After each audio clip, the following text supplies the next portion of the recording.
Hello. Hello. We're back. It's time for episode 2 of our summer holiday 2020 planning guide. So Steve's been on it. So Steve, what have you been doing? Which bit? We'll start at the beginning. That's the easiest. What? Can you give us a summary of part 1? No. Be easier. A summary of part 1 is general planning, time off, what you're going to do, what you might need when you're away, that kind of thing. And yes. We did say that we were thinking of going to Germany, so it's very non-specific. Now we're getting more into specifics. We are, and you also, we have now decided where it is that we're going to be going, isn't it? Yeah. So we know that we're going to Germany, to Phantasialand, for us to spend at least 3 or 4 days. We've got the finer minutiae of this to sort out, but yeah, 3 or 4 days there. And then a day somewhere in the middle of France on the way to Brittany, yes, and then we're going to a place called Quimper. We just like the name, Quimper. No idea, never been there before, but it sounds quite cool. You never know, we'll join in and have a laugh. Should be fun, shouldn't it? Quimper. But there's about 8 or 9 different sites there, so we'll have to read all the reviews of it, but at least we now know we want to go there. And then from there up to Cherbourg. Yeah, we're going to be going to Ansterbroek, which was I think it was the very first site we stayed on when we went overseas, wasn't it? Yeah, it was. Yeah, so we haven't been there for a few years. Well, that's 2012, that is. Yeah. Summer 2012. Yeah, so 8 years ago. So we're going back there, and that'll be a couple of days stopover before we head home from Cherbourg to Poole and come home for the summer. Oh, and we've also sorted out dog sitting for Jess, who won't be with us. Yeah. So she will actually be with a dog lover who a professional dog sitter for the whole 2 weeks. So in sort of Marchish time we'll go and see him, make sure everything's all right so we can meet Jess, and then she will stay with him, subject to all of our rules for 2 weeks. That sounds quite good actually, so that's relieved a bit of pressure off of us. Yeah. Because that was a bit worrying because you still only 2. Yes, but hang on. But it's a significant addition to your budget, for 17 nights, it's £400. Oh yeah. So it's not cheap. She's fully vaccinated, so we don't have to worry about extra vaccinations, etc. And she's fully insured. But obviously, it adds a chunk to your budget if you're not taking your animal with you. So this is phase 2. We're not going to be talking money and passports and all that stuff just yet. But this is all this. We went to the NEC, didn't we, in October. You might have seen our film about it. Oh yeah, of course, yeah. Film about it. And we picked up a couple of brochures whilst we were there. Now I tend to use, well, we always have to, not tend to, always have to use the Caravan Club for booking our overseas trips. Yeah. So I'll show you all this lot and the on-site stuff. But whilst we were there, because we thought about going to Germany at that time, we went to a German stand, and they just happened to have a site pretty close to where we're going to. So I managed to pick up a brochure and have a look at that, and then have a look on the online stuff, and that actually worked out quite nicely as well. And because Steve is such a planner, we've had a look online, we've looked at their site, all their pictures, we've looked at Google Maps, and that's where I usually insist that he ends it. Otherwise, me not being such a planner, it's like we now know exactly what everything looks like, exactly what everything is, so there's no surprises. So so that's the end of it now. Oh, and we've booked our Phantasialand tickets. We're about to, aren't we? I haven't done that yet. We'll be doing that. Going to. Yeah, and we know we're going to do a day in Cologne. The other day we're keeping free, loose. Now, whilst we're at the NEC, they give us their ferry discounted prices as well. So we're going to try and get this sorted for the end of this week. And just to give you a flavour, inside this magazine, we can rip out a map. Now I haven't done that because it's in there still, but this is the one from last year, and it shows you France, and all these little dots are where all the campsites are.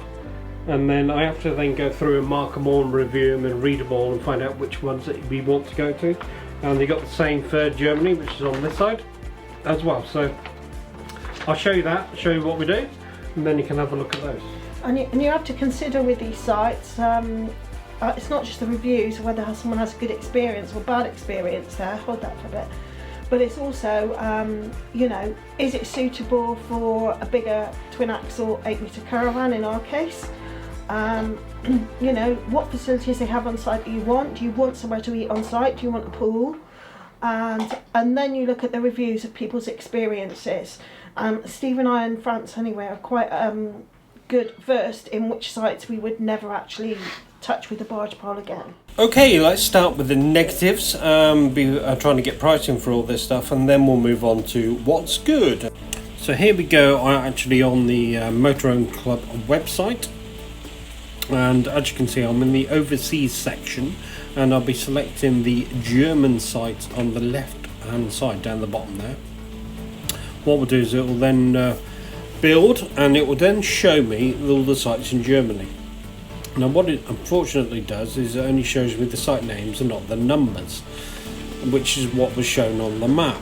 So what I'm going to have to do is go down to the map, select the area. Can you see the word Cologne just below that, the number 3? Click the number 3 and it shows me all 3 sites. I happen to know it's the one bottom left. I click on the name, still no number by the way, and when I click on the name, eventually that will then pop up, and it will, for the first time, show me the actual G21 reference number. Can you see it just after the word Eiffel Camp? I then can see a little bit top right hand side, you can just see the amount of reviews. They're 5-star, which is good. There's not a lot to read on there because there's not a lot of information. The reviews are okay, you can read those about your pitches and stuff like that. Usually quite good for that, so you know, the real people are going to have a look at it. But as you can see on there, you got nearby, not a lot of information. Useful info, there's got to be, no, not a lot of information there as well. And next to, well, no prices at all. So how do we work out how much all this is going to be? Well, that didn't work, so let's go back to the main site and select Germany yet again. And then when I get to the sites in Germany, I can have a look down the right hand side looking for all the top questions. How do I book an overseas site? Okay, so I just want to see how much it is. Click on plus, and I have to phone somebody. Discounts are common when you combine a single site with the ferry booking. Good. Okay, let's have a look at go number 3. So I did spot something else. So back on the main site for Eiffel Camp, you can see on the right it says book. So I'm going to select that and see what actually happens when I try this road instead. See if we can get a price. So first of all, it tells me bookings of sites and crossings. Yeah, okay, so that's thinking I can shut that down. I have a choice of campsite or location, not quite sure where they are. Sites, I've selected that and not a lot's happened. That's showing me parts of France on the map that I'm not even going to France, Germany. And why is it showing me anyway? So I clear all that. It shows me some information about what's on site, what's on what site, don't know. So alright, let's change that search again. And this time we'll type in under select campsite, and that's right, and then we'll type in Eiffel Camp, there we go, top of the tree, choose that, and then I can select my dates. Okay, so it's not going to be then, it's going to be like August, no, probably July, don't know, we'll select July, just to see what happens. So we're going out the 25th, so that's Saturday, and we'll be there for 4 nights. So we'll put the 28th in, and then apply that, and that's the search, and then click on the search items. It takes me to that. Okay, so that's great, and it's telling me it's £30.18 per night. It's telling me some information about the site, which is good. Never got that on the first section when I found out the site. You have to go into the booking bits to get to this. Okay, and I can view facilities, so I can see what's on that particular location. I think I might be using the book rather than this particular method. £30, £18 per night, but it's not, because surely it says from, so yeah, okay, so let's change that and go into the book now. It's not going to be 2 adults, because even though my children are over the age of 16 and they're still considered adults, I've got 1 child in there. I've got to select the age of that person when in August or July, and I've got to put in all my details. It's a long-winded process just to get a price on it. It's a car, yes, there's my length of it, so I'll put that in, turn the caravan. Oh, there we go. So I've got a choice of 2 types of pitches, an electric hookup pitch and a service pitch. It tells me there what they are. However, there's another problem though, isn't there? Just below where it says the word caravan, it says if you're planning to take a caravan or twin axle, then there's a telephone number to call. And the pitches, it does say that there's 2 types of pitches there. I can go for a service pitch, and it also tells me they're 50 quid. But that's not quite true, because I went on the actual website and it shows me lots of different pitches. And delving into it a bit further, the only 2 that the Caravan Club resell are the standard pitch and the comfort pitches. The other 2 they actually don't sell. The Comfort Plus and the Luxury, these are with buildings on it. So one's a toilet and one's a fully fledged kitchen stroke toilet as well. Now, as you know, I'm a bit of a details man, and for the first time ever, I'm not going to be able to give you an accurate price with regard how much this site is going to cost. The reason being is, when I've gone in, whilst on this site, I've gone into the electricity charges, and they charge a connection fee, then they charge an amount of money, which is 0.6 of a kilowatt hour. Now, I don't know how many kilowatt hours I use in any one day, so therefore I don't know how much this is going to cost me. So the statement on the Caravan Club site, when we go back over there, that says that's from, yeah, it really is true. It's a from. You don't have no idea how much this is going to be. Now, another downside you need to be aware of when booking with the Caravan Club. So what they do is they take your booking for all your sites and your ferries. Now, one of these sites might be a request because of the fact you probably got a twin axle caravan, so they need to go and check they have availability first. But the Caravan Club have taken your money and your deposit in the first instance, and then it might get rejected, and then you have to plan for another site. So also, in trying to book the single site on the way back, we picked one, and then I got this error because my unit is over 8 meters. It's too big for the pitch. But this is once you've been through all those hoops that we went through before on trying to book it. Do you get this? Anyway, let's get on the positive side of things. So, if you recall, we needed a clean air badge for Germany, as I already have one for France.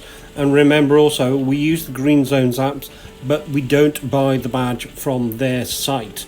We buy it from the German site, and if I do that, it's €6, which I've applied for, and we're now waiting for that to arrive. Okay, the exciting bit for me is actually being able to ring up the Caravan Club and book this summer holiday. So as you can see here, we have the dates for the ferry out and the ferry back, which are in blue. And then we have the 4 sites that we're going to, but probably more importantly is that green section there, which is a detailed view of the days and what nights are involved.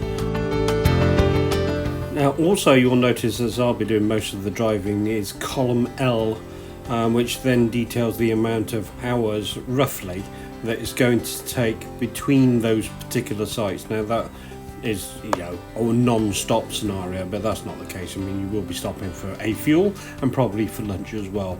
But I derive that information from the Via Michelin app, which will then tell me how many hours are involved in.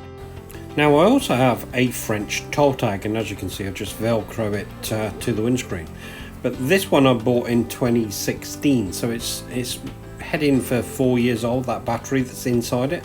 So I was considering changing it.